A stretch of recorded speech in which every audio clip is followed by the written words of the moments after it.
To do these questions, we need to start by building a table. So I've split the reactants and the products up. On the left-hand side, we've got the reactants. The amount of the reactants are going to go down during the course of the reaction. And then on the right-hand side, I've got the products, and the amount of products is going to go up. We need to look at the volume of each gas at the start, how much it changes, and then how much we've got left at the end. So if we just have a quick look at the question, we've got 30 cubic centimetres of A reacted with 75 cubic centimetres of B. We're told that B is in excess. We'll talk more about that in a minute. And we're going to calculate the total volume of gas at the end of the reaction. So I'm going to start by putting the data in. At the start of the reaction, we've got 30 cubic centimetres of A, 75 of B, and 0 of the products because the reaction hasn't started yet.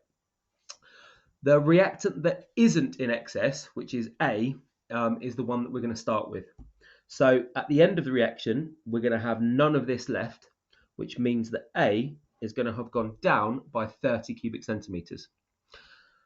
B will go down by 30 cubic centimetres multiplied by 2, which means it's going to go down by 60 cubic centimetres. The reason for that is the reacting ratio between A and B is 1 mole of A reacts with 2 moles of B. And we've got that from the reacting ratios in the question, which means that this 75 has gone down by 60 and we've got 15 left.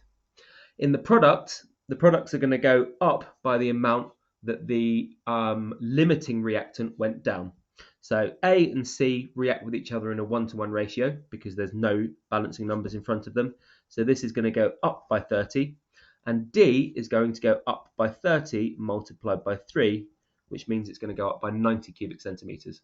Again, the reason for that is this is the one that's our limiting reactant. So 1 of A produces 3 Ds. So if it goes down by 30, then this goes up by 30 multiplied by 3, so plus 90, which means at the end of the reaction, we've got 30 cubic centimetres of C and 90 cubic centimetres of D. The questions asked us to calculate the total volume of gas at the end of the reaction. So the total volume is going to be 15 plus 30 plus 90 equals 135 cubic centimetres. Let's have a look at a second example. The same process can be used. So we've got our reaction at the top. 2 SO2s react with 1 O2 to produce 2 SO3s. 55 cubic centimetres of oxygen, which is an excess, reacted with 90 cubic centimetres of sulfur dioxide, SO2, and again calculate the total volume of gas at the end of the reaction. This might seem a little bit odd, 55 cubic centimetres being in excess when there's actually less of it than there is of SO2, but that's to do with the reacting ratio of 1 of these to 2 of these. So let's have a go at generating the table again. So we've got 2 SO2s and an O2. I'm going to draw a line between our reactants and products. And the products are 2 SO3s.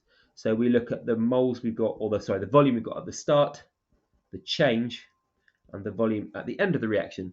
So we have got 55 cubic centimetres of this, and 90 of this, and 0 of the product at the start of the reaction. So we know that the limiting reactant, because it's not in excess, is SO2. So this is going to be 0 at the end of the reaction, which means this goes down by minus 55. The oxygen is going to go down by minus 55 divided by 2. Which is going to be minus 27.5.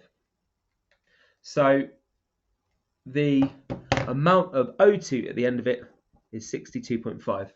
And just as just to confirm, to explain why that's minus 55 over 2 is because the oxygen reacts, or sulfur dioxide reacts with oxygen in a 2-to-1 ratio. So this time we divide this by 2 to get the amount that this has changed.